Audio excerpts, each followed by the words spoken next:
Donald Trump ne parvient pas à acheter la plus grande île du monde. Il décide donc d'annuler sa visite officielle au Danemark.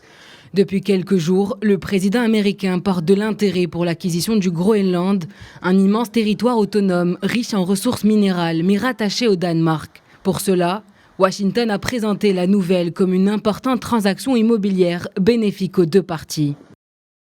Le Danemark est un pays très spécial avec des gens incroyables, mais étant donné les commentaires de la première ministre Mette Frederiksen, selon lesquels elle n'aurait aucun intérêt à discuter de l'achat du Groenland, je vais repousser notre rencontre prévue dans 2 semaines à un autre moment.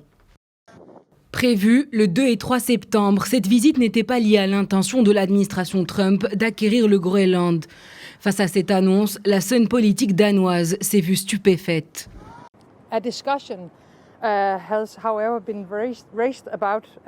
Des discussions à propos de la vente du Groenland ont été soulevées. Cette proposition a été également refusée par le Premier ministre de Groenland, une position que je soutiens également. Cela ne change rien aux bonnes relations que nous avons et nous continuerons nos actuels pour parler avec les États-Unis sur comment développer notre coopération face aux enjeux communs auxquels nous devrons faire face. Ce n'est pas la première fois que les États-Unis évoquent l'acquisition de l'île. En 1867 déjà, le département d'État avait manifesté son intérêt.